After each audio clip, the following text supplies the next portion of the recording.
3 सालों की मेहनत के बाद अबू धाबी में इंजीनियर्स और आर्किटेक्ट्स एक ऐसी बिल्डिंग का स्ट्रक्चर बना चुके थे जो किसी भी तरह मुमकिन नहीं था। ये कैपिटल गेट बिल्डिंग का स्ट्रक्चर था जिसको अबू धाबी के खलीफा बिन जायद अल नायान की खसूसी फरमाइश पर बनाया गया था। क्योंकि इस बिल्डिंग का लाखों टन वजन सिर्फ एक तरफ को झुका हुआ था, इसी वजह से इंजीनियर्स को ये खौफ था कि कैलकुलेशन से थोड़ा भी वजन बढ़ाया गया तो बिल्डिंग का ये स्ट्रक्चर एक ही पल में ढेर भी हो सकता है।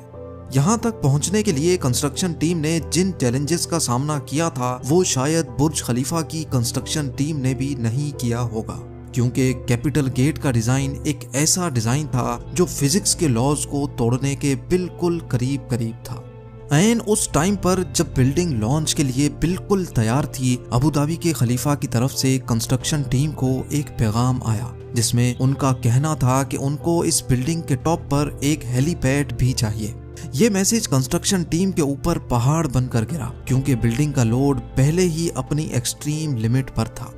ना ही हेलीपैड के लिए जगह छोड़ी गई थी, ना ही बिल्डिंग का डिजाइन इस चीज की परमिशन दे रहा था और ना ही इंजीनियर्स में शेख को मना करने की हिम्मत थी। तो अब सिर्फ एक ही सॉल्यूशन बचा था कि किसी भी सूरत में हेलीपैड को मुमकिन बनाया जाए। लेकिन मसला ये था कि आखिर कैसे। ज़ेम टीवी की वीडियोस में एक बार फिर से खुशामदीद। नाजरीन, कैपिटल गेट अबू धाबी में मौजूद दुनिया की वाहिद ऐसी बिल्डिंग है जो इतनी ऊंची तो नहीं, लेकिन इसने आर्किटेक्चर के रूल्स को बाकायदा झंझोड़ दिया था। 524 फुट ऊंची इस बिल्डिंग का आधे से ज्यादा वजन एक तरफ को झुका हुआ है, लेकिन ये किसी गलती की वजह से नहीं बल्कि यही इसका डिजाइन था।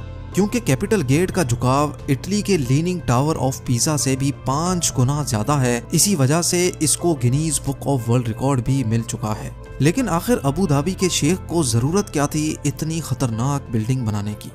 असल में दुनिया भर में एक के बाद एक यूनिक स्ट्रक्चर्स बनाने की रेस चली हुई है, जिसमें जीतेगा वही जो सबसे अलग और सबसे मुश्किल तरीन स्ट्रक्चर बनाएगा। इस रेस में हिस्सा लेने के लिए और दुनिया भर से टूरिज्म अट्रैक्ट करने के लिए 2007 में अबू धाबी के खलीफा बिन जायद अल नायान भी मैदान में उतर आए। उनका टारगेट ऊंची तरीन बिल्डिंग बनाने का नहीं, बल्कि उनको एक ऐसी बिल्डिंग बनानी थी जिसका डिजाइन देखने दुनिया भर से लोग आए, जिसको बनाने में ज्यादा वक्त भी ना लगे और जो फिजिक्स के लॉज को चैलेंज भी करे। इसी मकसद को पूरा करने के लिए खलीफा ने अपने कजन शेख सुल्तान को अपॉइंट कर दिया। ये टास्क मिलते ही शेख सुल्तान ने लंदन की टॉप आर्किटेक्चर फर्म RMJM से राब्ता किया और यही इस बिल्डिंग को बनाने का सबसे पहला अमल था। कैसे इंजीनियर्स और वर्कर्स ने इस खतरनाक चैलेंज को अंजाम तक पहुंचाया, कैसे इस बिल्डिंग को ठीक 18 डिग्रीज पे टिल्ट किया गया और कैसे लाखों टन वजनी इस झुकाव को गिरने से बचाया गया, ये सब आप जान सकेंगे आज की इस वीडियो में। Challenge number 1। London based architecture firm को जब ये टास्क दिया गया तो यही इनका सबसे बड़ा चैलेंज था। उनको एक ऐसा डिजाइन बनाना था जो उनके ही बनाए गए आर्किटेक्चर रूल्स के खिलाफ हो।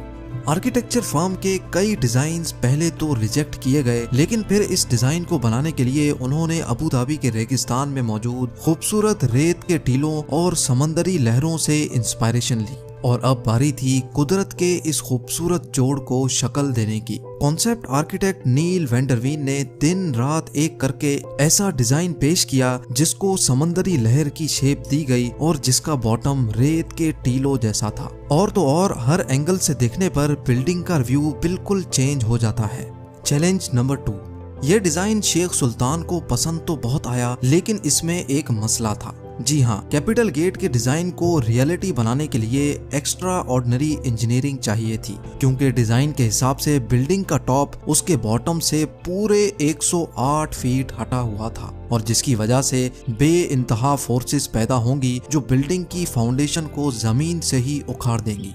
तो अब कंस्ट्रक्शन टीम के लिए ये चैलेंज था कि उनको एक ऐसी फाउंडेशन तैयार करनी थी जो झुकी हुई साइड के लाखों टन के वजन को आराम से झेल सके। इस चैलेंज को अंजाम तक पहुंचाने के लिए प्रोजेक्ट आर्किटेक्ट टोनी आर्किबोल्ड ने फाउंडेशन बनाने का काम स्टार्ट कर दिया।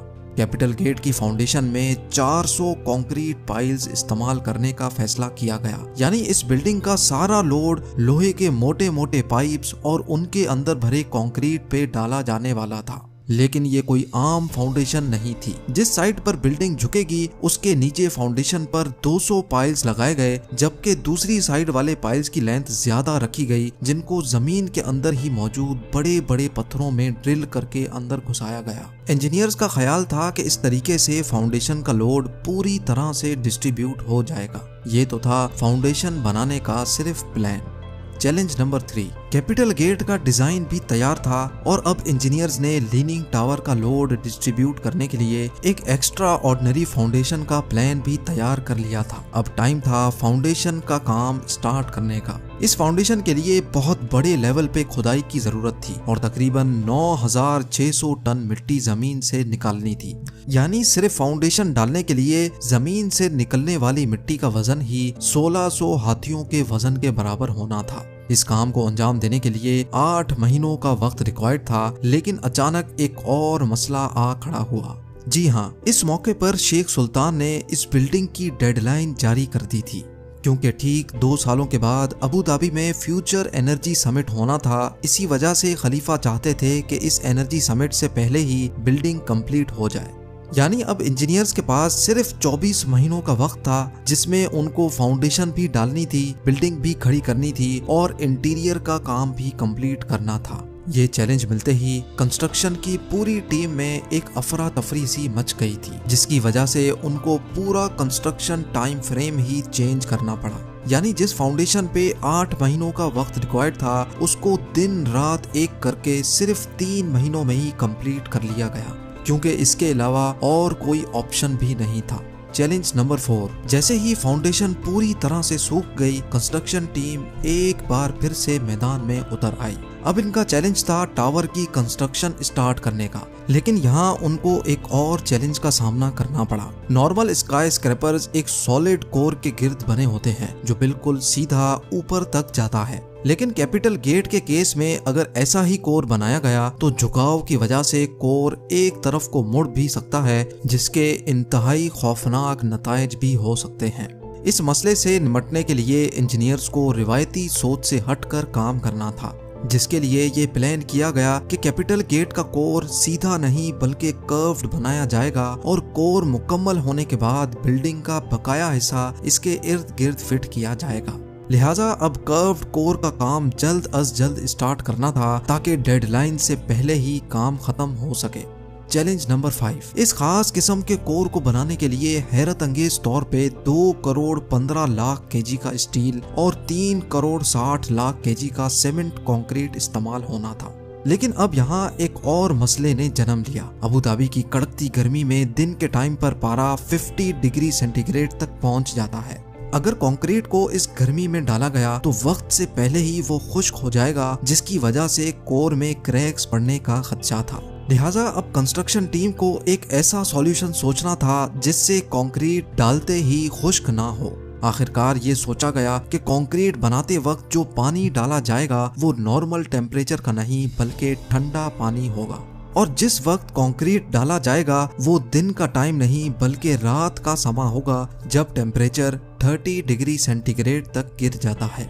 ये काम अंजाम देने के लिए आइस फैक्ट्री से बर्फ मंगाई जाती, जिसको पिघलाकर ठंडे पानी के तौर पे सीमेंट और पत्थरों के साथ मिलाकर कंक्रीट मिक्सचर बनाया जाता था। तकरीबन 150 रातें यानी 5 महीने लगाकर कैपिटल गेट का कर्व कोर कंप्लीट कर लिया गया। चैलेंज नंबर 6, अबू धाबी के सेंटर में वर्ल्ड क्लास स्ट्रक्चर बनाया जा रहा था, जिसका आधे से ज्यादा काम पूरा हो चुका था, लेकिन असल चैलेंज अभी बाकी था। जी हाँ, कंस्ट्रक्शन टीम ने कोर को तो थोड़ा कर्व्ड शेप दे दिया था, मगर अब बारी थी बिल्डिंग के असली झुकाव की, जिसके लिए डायग्रेड टेक्नोलॉजी का इस्तेमाल होना था, जिसमें लोहे से बना फ्रेम छोटे छोटे हिस्सों में कोर के गिर्द लगाकर बिल्डिंग को झुकाया जाना था। टोटल 720 लोहे के बड़े बड़े फ्रेम्स बनना थे, लेकिन बिल्डिंग की शेप की वजह से हर फ्रेम को अलग से डिजाइन करना था।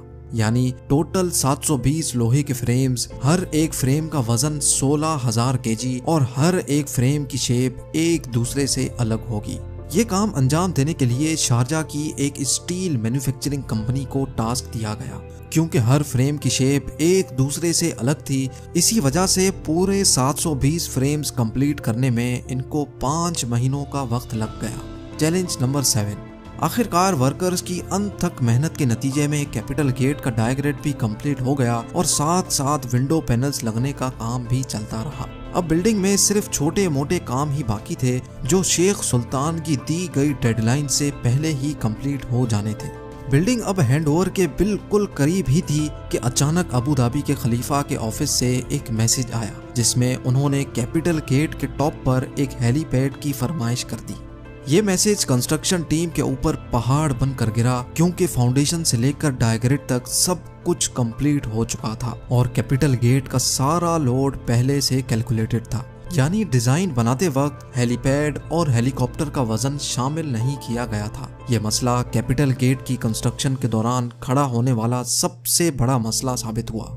लिहाजा अब फिनिशिंग का काम रोककर एक बार फिर से सारी स्ट्रक्चरल कैलकुलेशंस दोबारा की गई। कैलकुलेशंस के बाद ये नतीजा निकाला गया कि स्ट्रक्चर हेलीपैड का वजन तो बर्दाश्त कर लेगा, लेकिन स्ट्रक्चर का डिजाइन कुछ ऐसा है कि तेज हवा के मौसम में हेलीकॉप्टर बिल्डिंग पर लैंडिंग के दौरान क्रैश भी कर सकता है। लेकिन अब किसी भी सूरत में ये हेलीपैड बनाना था क्योंकि अब ये शेख की फरमाइश थी। इसी मकसद के लिए लंदन में कैपिटल गेट के मॉडल को विंड टनल टेस्ट किया गया जिसमें यह बात साबित हो गई कि तेज हवा में बिल्डिंग पर हेलीकॉप्टर की लैंडिंग खतरे से खाली नहीं होगी। विंड इंजीनियर लीगटन ऑरेलियस ने यह सजेशन दी कि अगर हेलीपैड के डिजाइन में चेंजेस की जाएं और हेलीपैड की ऊंचाई को 2 मीटर कम किया जाए तो ये मसला काफी हद तक कम हो सकता है। मॉडल में हेलीपैड का डिजाइन चेंज किया गया तो हैरत अंगेज तौर पे विंड इंजीनियर की सजेशन सच साबित हुई। ये खबर मिलते ही कैपिटल गेट पे हेलीपैड की कंस्ट्रक्शन स्टार्ट कर दी गई और बिल्डिंग को वक्त से पहले ही शेख सुल्तान के हैंडओवर कर दिया गया। कंस्ट्रक्शन टीम और वर्कर्स को सलाम है जिन्होंने अपनी काबिलियत से दुनिया का सबसे ऊंचा लीनिंग टावर बनाया है। उम्मीद है जेम टीवी का ये एपिसोड भी आप भरपूर लाइक और शेयर करेंगे। आप लोगों के प्यार भरे कमेंट्स का बेहद शुक्रिया। मिलते हैं अगली शानदार वीडियो में।